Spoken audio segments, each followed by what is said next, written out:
ரஃபாவிலே களமிறக்கப்பட்ட சிறப்பு படைப்பிரிவினுடைய விசேட தளபதியையும் உயரடுக்கு சிப்பாய்களையும் கொத்தாக தட்டி தூக்கிய பலஸ்தீனிய போராளிகள்.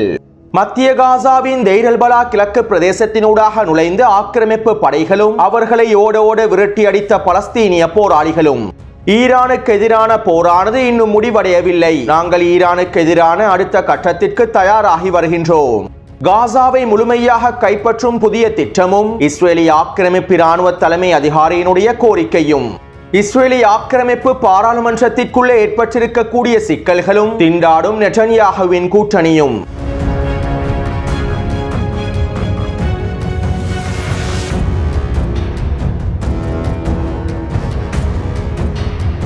டொனால்ட் ட்ரம்புக்கு மிகவும் நெருக்கமான மிகவும் பிடித்த ஊடகமான ஃபாக்ஸ் நியூஸ் ஊடகம் ஈரானினுடைய வெளியுறவுத்துறை அமைச்சர் அப்பாஸ் அரக்சியோடு நேர்காணல் ஒன்றை மேற்கொண்டிருந்தது. நேற்றிரவு நடைபெற்ற இந்த நேர்காணலில் ஈரானினுடைய வெளியுறவுத்துறை அமைச்சர் அப்பாஸ் அரக்சி அவர்கள் இவ்வாறு தெரிவித்தார். அமெரிக்காவினுடைய தாக்குதலினால் ஈரானினுடைய அணுசக்தி தளங்கள் கடுமையாக சேதமடைந்துள்ளன. இந்த சேதங்களால் அணுசக்தி திட்டங்கள் அனைத்தும் நிறுத்தப்பட்டுள்ளன.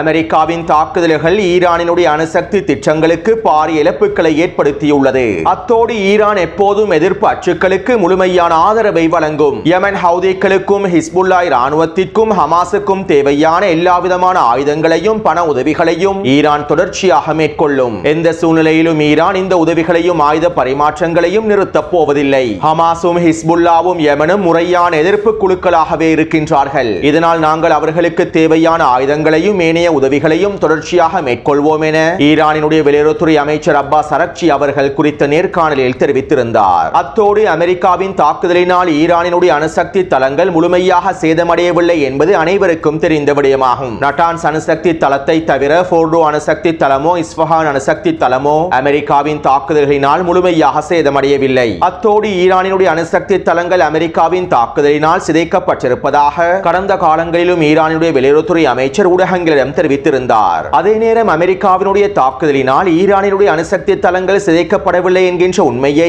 ஈரானினுடைய வெளியுறவுத்துறை அமைச்சர் அப்பாஸ் அரக்சி அவர்கள் ஊடகங்களுக்கு முன்னால் ஒப்புக்கொள்ள வேண்டிய தேவையும் இல்லை. இதனாலேயே ஈரானிய வெளியுறவுத்துறை அமைச்சர் இவ்வாறான கருத்துக்களை அமெரிக்க ஊடகங்களிடத்தில் தெரிவித்துள்ளார். இதனை ஒரு தந்திரமான நகர்வு என்றும் குறிப்பிடலாம். ஏனென்றால் வாரத்திற்கு 3 தடவை டொனால்ட் ட்ரம்ப் ஈரானின் அணுசக்தி தளங்கள் மீதான தாக்குதல்கள் தொடர்பான கருத்துக்களை வெளியிட்டு வருகின்றார். நாங்கள் ஈரானின் அணுசக்தி தளங்களை அழித்துவிட்டோம், நாங்கள் ஈரானின் அணுசக்தி தளங்களை அழித்துவிட்டோம், இதனை அனைவரும் நம்புங்கள் என டொனால்ட் ட்ரம்ப் தொடர்ச்சியாக கருத்துக்களை வெளியிட்டு வருகின்றார். எனவே டொனால்ட் ட்ரம்பினுடைய இந்த கருத்துக்களை திருப்திப்படுத்தும் நோக்கத்தோடு ஈரானிய வெளியுறவுத்துறை அமைச்சர் அப்பாஸ் அரக்சி அவர்கள் தந்திரமாக இவ்வாறான கருத்துக்களை வெளியிட்டிருப்பதாக தெரிவிக்கப்படுகின்றது. அத்தோடு ஃபாக்ஸ் ஊடகத்திற்கு அப்பாஸ் அரக்சி அவர்கள் வழங்கிய கருத்துக்களை தொடர்ந்து டொனால்ட் ட்ரம்ப் அவசரமான அறிக்கை ஒன்றையும் வெளியிட்டிருந்தார். எங்களுடைய தாக்குதல்கள் ஈரானுடைய அணுசக்தி தளங்களை அளிக்கவில்லை என CNN போன்ற ஊடகங்கள் செய்திகளை வெளியிட்டிருந்தன. ஆனால் பார்த்தீர்களா, தற்போது ஈரானுடைய வெளியுறவுத்துறை அமைச்சர் அப்பாஸ் அரக்சி அவர்களே எங்களுடைய தாக்குதல்களினால் ஈரானின் அணுசக்தி தளங்கள் அளிக்கப்பட்டு விட்டது என்பதனை ஒப்புக்கொண்டுள்ளார். மேலும் நாங்கள் ஈரானுக்கு எதிராக செய்த இந்த விடயத்தினை மீண்டும் செய்வோம். தேவை ஏற்பட்டால் ஈரானின் அணுசக்தி தளங்களை இலக்கு வைத்து மீண்டும் தாக்குதல்களை மேற்கொள்வோம் என டொனால்ட் ட்ரம்ப் குறித்த அறிக்கையில் தெரிவித்திருந்தார். அடுத்து டொனால்ட் ட்ரம்பின் இந்த கருத்துக்களை தொடர்ந்து நெட்டன்யாகு இவ்வாறு தெரிவித்தார். ஈரானினுடைய தற்போதைய ஆட்சியாளர்களோடு நாங்கள் எந்தவிதமான சமாதானத்தையும் ஏற்படுத்தப் போவதில்லை. ஈரானிய மக்கள் ஈரானினுடைய தற்போதைய அரசாங்கத்தை வீழ்த்துவதற்கே விரும்புகின்றார்கள். ஈரானிய மக்கள் ஈரானிய அரசாங்கத்தையும் தற்போதைய ஆட்சியையும் முழுமையாக வீழ்த்தினால் ஈரானுடனான சமாதானத்தை ஏற்படுத்த முடியும். இல்லாவிட்டால் ஒருபொழுதும் எங்களுடைய இலக்குகளை அடைந்து கொள்ளும் வரை ஈரானுடனான சமாதானம் ஏற்படுத்தப்பட போவதில்லை என நெட்டன்யாகு குறிப்பிட்டார். அதே போன்று இஸ்ரேலி ஆக்கிரமிப்பு இராணுவத்தினுடைய தலைமை அதிகாரி எல் ஜமீர் இவ்வாறு தெரிவித்தார். ஈரானுடனான எங்களுடைய போரானது இன்னும் முடிவடையவில்லை. நாங்கள் அடுத்த கட்டத்திற்கு முழுமையாக தயாராகி வருகின்றோம் என இஸ்ரேலி ஆக்கிரமிப்பு இராணுவத்தினுடைய தலைமை அதிகாரி தெரிவித்தார். அதாவது ஈரானுக்கு எதிரான அடுத்த கட்ட தாக்குதல்களை மேற்கொள்வதற்கு நாங்கள் தயாராகி கொண்டிருக்கின்றோம் என்பதனையே நெட்டன்யாகுவும் இஸ்ரேலி ஆக்கிரமிப்பு இராணுவ தலைமை அதிகாரியும் குறிப்பிட்டுள்ளார். மேலும் இதற்கான முழுமையான அனுமதி வழங்கப்பட்டுள்ளது என்பதனை டொனால்ட் ட்ரம்பினுடைய கருத்துக்களும் உறுதிப்படுத்தியுள்ளன. அடுத்து நேற்றிரவு அமெரிக்க விமானப்படைக்கு சொந்தமான RC-135S கோப்ரா விமானம் கத்தாரினுடைய அமெரிக்க இராணுவ கட்டளை தளத்தில் களமிறங்கியுள்ளது. கிரீஸ் நாட்டிலிருந்தே குறித்த அமெரிக்க விமானம் கத்தாரினுடைய அல் உதைத் விமான கட்டளை தளத்தில் களமிறங்கியுள்ளது. இந்த RC-135S கோப்ரா விமானமானது மிக முக்கியமான உளவு விமானமாகவே காணப்படுகின்றது. நீண்ட தூர ஏவுகணைகள் தொடர்பாகவும் ICBM ஏவுகணைகள் தொடர்பாகவும் இன்னும் ஏனைய மிக முக்கியமான விடயங்கள் தொடர்பாகவும் உளவு தகவல்களை பெற்றுக்கொள்ளக்கூடிய மிக முக்கியமான விமானமாகவே இந்த கோப்ரா விமானம் காணப்படுகின்றது. நேற்றிரவு ஈரான் ICBM ஏவுகணை தளத்தினை பயன்படுத்தி ஒரு துணை செயற்கைக்கோள் ஒன்றினை விண்ணுக்கு அனுப்பியது. ஏற்கனவே அனுப்பப்பட்டிருக்கக்கூடிய செயற்கைக்கோளினுடைய திறன்களை மேம்படுத்தும் நோக்கத்தோடு ICBM ஏவுகணை தளத்தை பயன்படுத்தி இந்த துணை செயற்கைக்கோளை விண்ணுக்கு ஏவியுள்ளது. அத்தோடு இதற்காக ஈரான் பயன்படுத்தி இருக்கக்கூடிய ICBM ஏவுகணை தளமானது நீண்ட தூர ஏவுகணை தாக்குதல்களுக்காக பயன்படுத்தக்கூடிய தளமாகவும் காணப்படுகின்றது. சுருக்கமாக குறிப்பிடுவதாக இருந்தால் அமெரிக்காவுக்கு எதிரான தாக்குதல்களை மேற்கொள்ளக்கூடிய ICBM ஏவுகணை தளத்தை பயன்படுத்திய ஈரான் இந்த பரிசோதனையை மேற்கொண்டிருந்தது. எனவே இவை தொடர்பான உளவு தகவல்களை பெற்றுக் கொள்வதற்காகவே அமெரிக்கா அவசரமாக இந்த உளவு விமானத்தை கத்தாரில் களமிறக்கியுள்ளது. அது மட்டுமல்லாமல் வடமேற்கு ஈரானினுடைய வான் பாதுகாப்பு அமைப்புகள் அனைத்தையும் முழுமையாக சரி செய்து விட்டதாகவும் அனைத்து திறன்களும் மீட்கப்பட்டு விட்டது என்றும் ஈரானினுடைய தலைமை அதிகாரி நேற்றைய தினம் தெரிவித்திருந்தார். எனவே இவ்வாறு மீட்டெடுக்கப்பட்டிருக்கக்கூடிய திறன்கள் தொடர்பான உளவு தகவல்களை பெற்றுக் கொள்வதற்காகவுமே அமெரிக்கா கத்தாரில் இந்த உளவு விமானத்தினை களமிறக்கி இருப்பதாகவும் குறிப்பிடப்படுகின்றது. அதாவது அமெரிக்கா கத்தாரினுடைய அமெரிக்க இராணுவ கட்டளை தளத்தினை பயன்படுத்தி ஈரானை முழுமையாக உளவு பார்த்து வருகின்றது.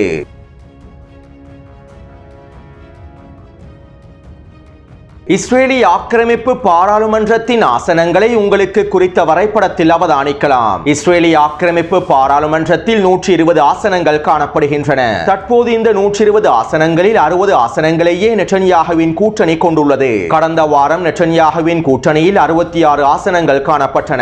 ஹரேடி யூதர்களுடைய மிக முக்கியமான 2 கட்சிகள் நெட்டன்யாகுவின் கூட்டமைப்பிலிருந்து விலகியதன் விளைவாகவே தற்போது நெட்டன்யாகுவின் கூட்டணியானது 60 ஆசனங்களாக குறைவடைந்துள்ளது. இதற்கமைவாக தற்போது நெட்டன்யாகுவினுடைய கூட்டணியில் மிக முக்கியமான 5 கட்சிகள் காணப்படுகின்றன. இதிலே நெட்டன்யாகுவின் லிக்குட் கட்சியானது 32 ஆசனங்களையும், அல்ட்ரா ஆர்த்தடாக்ஸ் கட்சிகளில் ஒன்றான ஷாட்ஸ் கட்சியானது 11 ஆசனங்களையும், ஸ்மோட்ரிச்சினுடைய ஜியோனிச கட்சியானது 7 ஆசனங்களையும், பென்குவிரின் ஜியோனிச கட்சியானது 6 ஆசனங்களையும், நியூ ஹோப் கட்சியானது 4 ஆசனங்களையும் கொண்டுள்ளன. அத்தோடு நேற்றைக்கு முன்தினம் 11 ஆசனங்களை கொண்டிருக்கக்கூடிய ஷாட்ஸ் கட்சியானது நெட்டன்யாகுவின் கூட்டணியில் இருந்து விலகுவதாக அறிவித்தது. இருப்பினும் ஷாட்ஸ் கட்சியானது நெட்டன்யாகுவின் கூட்டணியில் இருந்து முழுமையாக விலகி எதிர்க்கட்சியிலே சேரவில்லை. நெட்டன்யாகுவின் கூட்டணி கலைக்கப்படாத வண்ணம் 11 ஆசனங்களை கொண்டிருக்கக்கூடிய ஷாட்ஸ் கட்சியானது கூட்டணியின் கொள்கைகளில் இருந்தே விலகியுள்ளது. அத்தோடு இன்னும் 2 வாரங்களுக்குள்ளே ஹரேடி யூதர்களை இராணுவத்திலே இணைத்துக் கொள்ளக்கூடிய சட்டத்தினை முழுமையாக திரும்ப பெறாவிட்டால் 11 ஆசனங்களை கொண்டிருக்கக்கூடிய ஷாட்ஸ் கட்சியானது எதிர்க்கட்சியில் இணைந்து கொள்வதாகவும் தெரிவித்துள்ளது. இவ்வாறு ஷாட்ஸ் கட்சியானது நெட்டன்யாகுவின் கூட்டணியிலிருந்து விலகி எதிர்க்கட்சி ஆசனத்தில் அமர்ந்து கொண்டால் நெட்டன்யாகுவின் கூட்டணியானது 49 ஆசனங்களாக குறைவடைந்துவிடும். அதாவது நெட்டன்யாகு பெரும்பான்மையை இழந்து விடுவார். இதனால் பாதீடு வாக்கெடுப்புகளிலும் நெட்டன்யாகுவின் கூட்டணியினால் வெற்றி பெற முடியாது. மேலும் நெட்டன்யாகுவின் அரசாங்கத்திற்கு எதிரான நம்பிக்கையில்லா பிரேரணையையும் நெட்டன்யாகுவினால் வெற்றி கொள்ள முடியாது.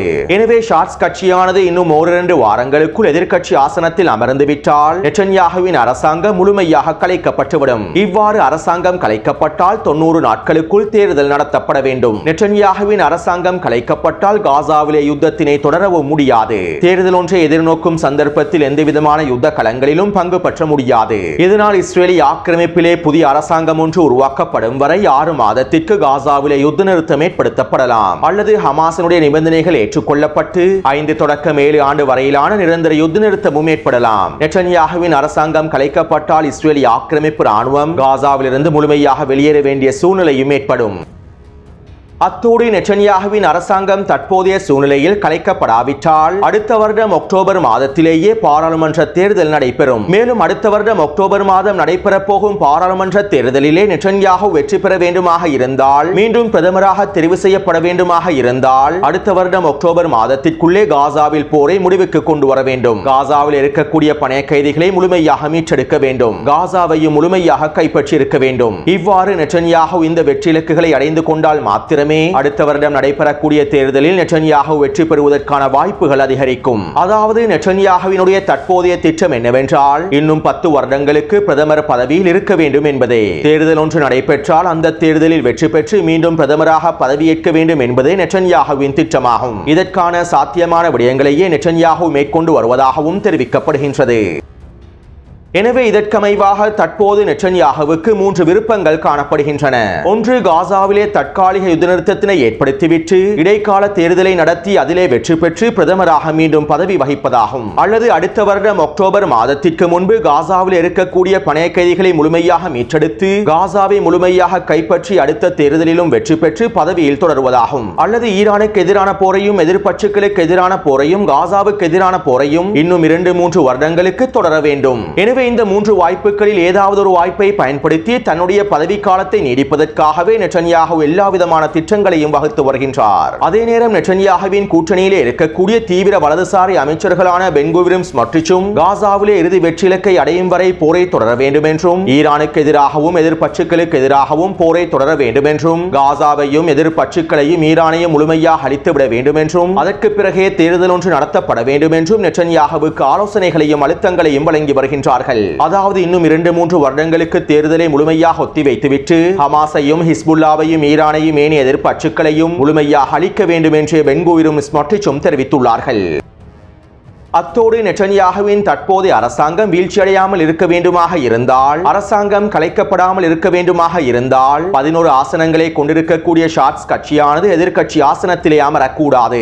இவ்வாறு ஷாட்ஸ் கட்சியானது எதிர்க்கட்சி ஆசனத்தில் அமராமல் இருக்க வேண்டுமாக இருந்தால் ஹரேடி யூதர்களை இராணுவத்திலே இணைத்துக் கொள்ளக்கூடிய சட்டமானது முழுமையாக நீக்கப்பட வேண்டும். நெட்டன்யாஹுவின் லிக்குட் கட்சியிலே இருக்கக்கூடிய மிக முக்கியமான தலைவர்களில் ஒருவரான எல்டஸ்டீன் என்பவரே ஹரேடி யூதர்களை இராணுவத்தில் இணைத்துக் கொள்ளக்கூடிய சட்டத்தினை கொண்டு வந்தார். சிப்பாய்களுடைய பற்றாக்குறையையும் அதிகாரிகளுடைய பற்றாக்குறையையும் நிவர்த்தி செய்வதற்காக ஹரேடி யூதர்கள் இஸ்ரேலிய இராணுவத்திலே இணைந்து கொள்ள வேண்டும் என்றும் இதற்கான சட்டத்தினை நிறைவேற்றுவது எங்களுடைய கடமை என்றுமே லிக்குட் கட்சியை சேர்ந்த எல்டஸ்டீன் குறித்த சட்ட வரைவை நிறைவேற்றினார். இஸ்ரேலிய ஆக்கிரமிப்பு பாராளுமன்றத்தின் வெளியுறவுத்துறை மற்றும் பாதுகாப்பு சபையினுடைய தலைவராகவே இந்த எல்டஸ்டீன் காணப்படுகின்றார். எனவே இவருடைய அனுமதி இல்லாமல் குறித்த சட்ட வரைவை முழுமையாக நீக்க முடியாது. மேலும் எக்காரணம் கொண்டும் இந்த சட்ட வரைவை நான் நீக்க மாட்டேன் என நேற்றைக்கு முன்தினம் எல்டஸ்டீன் தெரிவித்திருந்தார். எனவே தற்போது நெட்டன்யாஹு தன்னுடைய கூட்டணியை பாதுகாப்பதற்காக வெளியுறவுத்துறை மற்றும் பாதுகாப்பு சபையினுடைய தலைவராக இருக்கக்கூடிய எல்டஸ்டீனை பதவியிலிருந்து நீக்குவதற்கான வேலை திட்டங்களை ஆரம்பித்துள்ளார். இதற்கமைவாக இன்று இரவோ அல்லது நாளைய தினமோ பாதுகாப்பு சபையிலிருந்து எல்டஸ்டீனுடைய தலைவர் பதவியை நீக்குவதற்கான முன்மொழிவுகளை நெட்டன்யாஹு முன்வைத்து வாக்கெடுப்புகளையும் ஆரம்பிக்கப் போகின்றார். இந்த வாக்கெடுப்பிலே நெட்டன்யாஹு வெற்றி பெற்றால் எல்டஸ்டீன் பாதுகாப்பு சபையினுடைய தலைவர் பதவியிலிருந்து நீக்கப்பட்டால் ஹரேடி யூதர்களை இராணுவத்திலே இணைத்துக் கொள்ளக்கூடிய சட்டத்தினை முழுமையாக திரும்பி பெற முடியும். நெட்டன்யாஹு இந்த சட்டத்தை முழுமையாக திரும்ப பெற்றால் ஷாட்ஸ் கட்சியினர் கூட்டமைப்பிலிருந்து விலக மாட்டார்கள். மேலும் ஏற்கனவே விலகி இருக்கக்கூடிய ஆர்த்தடாக்ஸ் கட்சிகளும் நெட்டன்யாஹுவின் கூட்டமைப்போடு மீண்டும் இணைந்து கொள்வார்கள். இதனால் நெட்டன்யாஹுவினுடைய அரசாங்கம் தொடர்ச்சியாக பாதுகாக்கப்படும். எனவே இதற்கான வேலை திட்டங்களையே நெட்டன்யாஹு தற்போது மும்முரமாக மேற்கொண்டு வருகின்றார். அத்தோடு இந்த சிக்கல்களுக்கு மத்தியில் காசாவிலே ஒரு தற்காலிக யுத்த நிறுத்தத்தினை ஏற்படுத்தி ஒரு இடைநிலை தேர்தலை நடத்தி நெட்டன்யாஹுவின் பதவியை தொடருவதற்கான வேலை திட்டங்களையும் நெட்டன்யாஹு ஆலோசித்து வருவதாகவும் தெரிவிக்கப்படுகின்றது. அதாவது காசாவிலே ஒரு தற்காலிக யுத்த நிறுத்தத்தினை ஏற்படுத்தியதற்கு பிறகு அவசரமாக இடைநிலை தேர்தல் ஒன்றை மேற்கொண்டு நெட்டன்யாஹுவின் பதவிக்காலத்தை இன்னும் பல வருடங்களுக்கு நீடிப்பதற்கு நெட்டன்யாஹு திட்டமிட்டு வருவதாகவும் தெரிவிக்கப்படுகின்றது.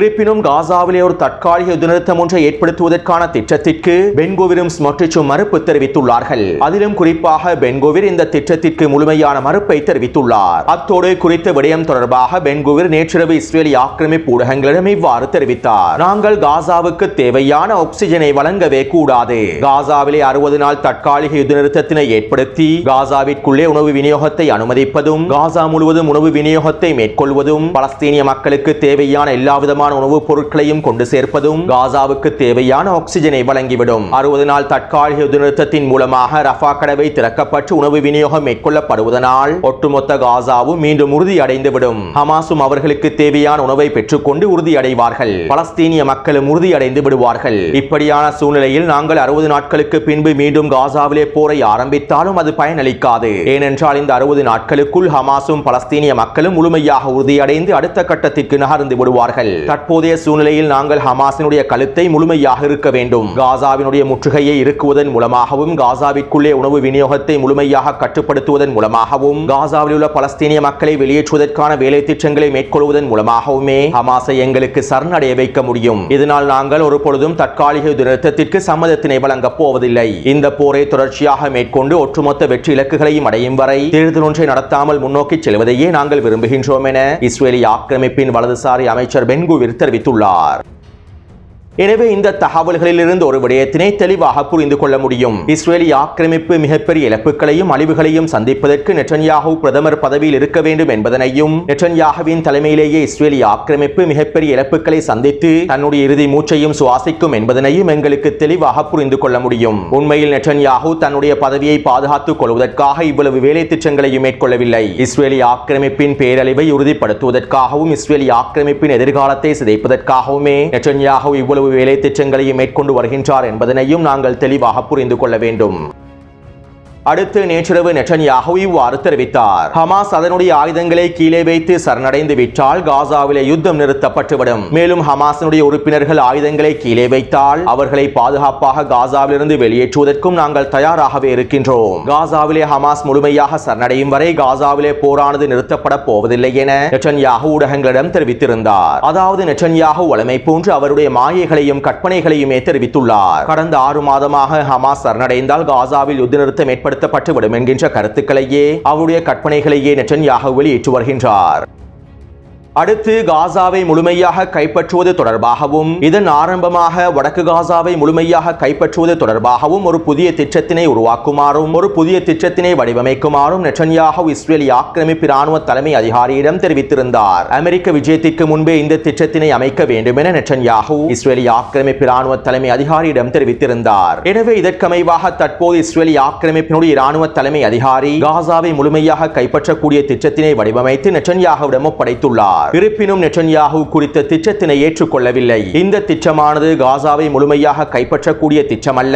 இந்த திட்டத்தினை பயன்படுத்தி ஒரு பொழுதும் காசாவை முழுமையாக கைப்பற்ற முடியாது. இந்த திட்டமானது ஹமாஸுக்கு எதிரான வரையறுக்கப்பட்ட தாக்குதல்களை மேற்கொள்ளக்கூடிய திட்டமாகவே அமைந்துள்ளது என இஸ்ரேலிய ஆக்கிரமிப்பு இராணுவ தலைமை அதிகாரியிடம் தெரிவித்துள்ளார். மேலும் குறித்த திட்டத்தினை நெட்டன்யாஹூ போர் அமைச்சரவையிலும் சமர்ப்பிக்கவில்லை. இராணுவ பலத்தை மாத்திரம் பயன்படுத்தி காசாவை கைப்பற்ற முடியாது. தற்போதைய சூழ்நிலையில் இஸ்ரேலிய இராணுவத்திற்கு ஏற்பட்டிருக்க இழப்புகளை மீட்டெடுப்பதற்காக ஓய்வு தேவைப்படுகின்றது. 60 நாட்களுக்கு ஒரு தற்காலிக யுத்த நிறுத்தம் ஏற்படுத்தப்பட்டால் எங்களுடைய திறன்களை நாங்கள் முழுமையாக சரி செய்து கொள்ள முடியும். அடுத்த வாரம் நாங்கள் கிடியோன் ஸ்டரியோஸ் தாக்குதல்களை முடிவுக்கு கொண்டு வரப்போகின்றோம். மேலும் வடக்கு காசாவில் இருக்கக்கூடிய இன்னும் 2 படைகளையும் நாங்கள் வெளியேற்றப் போகின்றோம். காசாவில் இருக்கக்கூடிய பணைய கைதிகளை முழுமையாக மீட்டெடுக்காமல் காசாவிற்குள்ளே எங்களால் வீரியமான தாக்குதல்களை மேற்கொள்ள முடியாது. காசாவை கைப்பற்ற வேண்டுமாக இருந்தால், அதிலும் குறிப்பாக வடக்கு காசாவை முழுமையாக கைப்பற்ற வேண்டுமாக இருந்தால் பணைய கைதிகளை நாங்கள் முழுமையாக மீட்டெடுக்க வேண்டும். அப்போது தான் உச்ச வான்வழி தாக்குதல்களை மேற்கொண்டு அடுத்த கட்ட விரிவாக்கத்தை மேற்கொண்டு எங்களுக்கு சுதந்திரமாக செயற்பட்டு வடக்கு காசாவை முழுமையாக கைப்பற்ற முடியும் என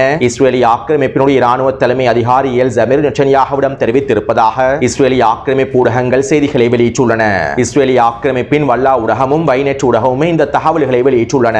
அதாவது தற்காலிக யுத்த நிறுத்தத்தினை ஏற்படுத்தி பணைய கைதிகளை முழுமையாக மீட்டெடுத்ததற்கு பிறகே காசாவை கைப்பற்றுவதற்கான தாக்குதல்களை மேற்கொள்ள முடியும் என இஸ்ரேலிய ஆக்கிரமிப்பின் இராணுவ தலைமை அதிகாரி தெரிவித்துள்ளார். அடுத்து நேற்று மாலை இஸ்ரேலிய ஆக்கிரமிப்பின் கவச படையணி ஒன்று மத்திய காசாவினுடைய கிழக்கு பிரதேசமான டேர் எல் பலா கிழக்கு பிரதேசத்தினூடாக நுழைந்துள்ளது. கடந்த 21 மாதங்களாக இஸ்ரேலிய ஆக்கிரமிப்பு ராணுவம் மத்திய காசாவினுடைய மேற்கு பிரதேசத்திற்குள்ளே நுழையவில்லை. குறித்த வரைபடத்தில் சிவப்பு நிறத்தினால் காண்பிக்கப்பட்டிருக்கக்கூடிய மத்திய காசாவின் மேற்கு பிரதேசத்திற்குள் இன்னும் இஸ்ரேலிய ஆக்கிரமிப்பு ராணுவம் தரைவழி தாக்குதல்களை ஆரம்பிக்கவில்லை. மேலும் தற்போது உயிரோடு இருக்கக்கூடிய 20 இஸ்ரேலிய பணைய கைதிகளும் மத்திய காசாவின் குறித்த பிரதேசங்களிலேயே நிலைநிறுத்தி வைக்கப்பட்டிருப்பதாக இஸ்ரேலிய ஆக்கிரமிப்பு ராணுவம் நம்புகின்றது. எனவே இந்த சந்தர்ப்பத்தில் டேர் எல் பலாவினுடைய கிழக்கு பிரதேசத்தினூடாக தரைவழி தாக்குதல் ஒன்றை மேற்கொண்டு ஹமாஸுக்கு உச்ச அழுத்தத்தினை வழங்குவதன் மூலமாக 60 நாள் யுத்த நிறுத்த ஒப்பந்தத்திற்கு ஹமாஸ் ஒப்புக்கொள்ளும் என இஸ்ரேலிய ஆக்கிரமிப்பு எண்ணுகின்றது. ஒரு தற்காலிக யுத்த நிறுத்தத்திற்கு ஹமாஸ் ஒப்புக்கொள்ள வேண்டும் என்பதற்காகவே இஸ்ரேலிய ஆக்கிரமிப்பு நேற்று மாலை குறித்த பிரதேசத்தில் சிறிய தரைவழி தாக்குதலை ஆரம்பித்துள்ளது. அதே நேரம் இஸ்ரேலிய ஆக்கிரமிப்பு படைகள் டேர் எல் பலாவின் கிழக்கு பிரதேசத்தினூடாக நுழைந்ததும் பலஸ்தீனிய போராளிகள் அதிரடியாக களமிறங்கி வீரியமான தாக்குதல்களை மேற்கொண்டுள்ளார்கள். குறித்த கவச படையணியிலே இருக்கக்கூடிய 2 மெர்காவா போர்த்தாங்கி வாகனங்களை யாசின் ஏவுகணை மூலமாகவும் ஷவாஸ் வெடிகுண்டின் மூலமாகவும் வெடிக்கச் செய்துள்ளார்கள். இந்த தாக்குதல்களை தொடர்ந்து குறித்த பிரதேசத்தினூடாக நுழைந்திருக்கக்கூடிய இஸ்ரேலிய ஆக்கிரமிப்பு படைகள் பின்வாங்கி இருப்பதாகவும் தகவல்கள் வெளியாகியுள்ளன. அடுத்து ரஃபா பிரதேசத்திலே விசேட நடவடிக்கைகளை மேற்கொள்வதற்காக இஸ்ரேலிய ஆக்கிரமிப்பின் சிறப்பு படைப்பிரிவு ஒன்று களமிறக்கப்பட்டிருந்தது. மேலும் பலஸ்தீனிய போராளிகள் குறித்த சிறப்பு படையை இலக்கு வைத்து உச்சக்கட்ட தாக்குதல்களை மேற்கொண்டுள்ளார்கள். ரஃபாவுக்கும் கான் யூனிஸுக்கும் இடைப்பட்ட பிரதேசத்திலேயே இந்த தாக்குதல் மேற்கொள்ளப்பட்டிருப்பதாக தெரிவிக்கப்படுகின்றது. அதாவது இந்த சிறப்பு படைப்பிரிவினுடைய விசேட தளபதியான ஷின்கல் ஜிஃபாவும் 5 உயரடுக்கு சிப்பாய்களும் குறித்த பகுதியிலே இருக்கக்கூடிய ஒரு வீடொன்றிற்குள் பதுங்கியிருந்துள்ளார்கள். மேலும் குறித்த வீடானது ஏற்கனவே பலஸ்தீனிய போராளிகளினால் பொறிவைக்கப்பட்ட வீடாகும். இந்த சந்தர்ப்பத்திலே பலஸ்தீனிய போராளிகள் குறித்த பொறியை வெடிக்கச் செய்து அவர்களை மொத்தமாக தட்டி தூக்கியுள்ளார்கள். இந்த தாக்குதலிலே குறித்த தளபதியும் 5 உயரடுக்கு சிப்பாய்களும் முழுமையாக அளிக்கப்பட்டிருப்பதாகவும் இஸ்ரேலிய ஆக்கிரமிப்பு ராணுவம் ஒப்புக்கொண்டுள்ளது. அடுத்து நேற்றிரவு கான் யூனிஸினுடைய கிழக்கு பிரதேசமான அபசன் காபிரா பிரதேசத்திலே அல்கஸாம் படையினர் 2 வீரியமான தாக்குதல்களை மேற்கொண்டிருந்தார்கள். அதாவது குறித்த பிரதேசத்தில் இருக்கக்கூடிய 2 வீடுகளுக்குள் பதுங்கியிருந்த ஆக்கிரமிப்பு சிப்பாய்கள் இலக்கு வைத்து சுற்றி வளைத்து தாக்குதல்களை மேற்கொண்டுள்ளார்கள். இந்த தாக்குதலை தொடர்ந்து குறித்த பிரதேசத்திற்கு வருகை தந்த மீட்பு படையை இலக்கு வைத்தும் தாக்குதல்களை மேற்கொண்டுள்ளார்கள். இதன்போது இஸ்ரேலிய ஆக்கிரமிப்பு ஹனிபல் தாக்குதல் திட்டத்தினை நடைமுறைப்படுத்தியுள்ளது. அதேபோன்று அல்குதிஸ் படையினர் கான் யூனிஸின் வடக்கு பிரதேசத்தில் ஒரு மெர்காவா போர்த்தங்கி வாகனம் ஒன்றையும் அதனோடு வந்த படைகளையும் இலக்கு வைத்து தாக்குதல்களை மேற்கொண்டுள்ளார்கள். எனவே கடந்த 24 மணித்தியாலங்களுக்குள் கிடைக்கப்பெற்றிருக்கக்கூடிய தகவல்களுக்கு அமைவாக 3 மெர்காவா போர்த்தங்கி வாகனங்களும் 25க்கும் அதிகமான சிப்பாய்களும் அளிக்கப்பட்டுள்ளார்கள். அத்தோடு குறித்த காணொளி தொடர்பான கருத்துக்களை பதிவிடுங்கள். தொடர்ந்தும் என்னுடன் இணைந்திருங்கள். நன்றி, வணக்கம்.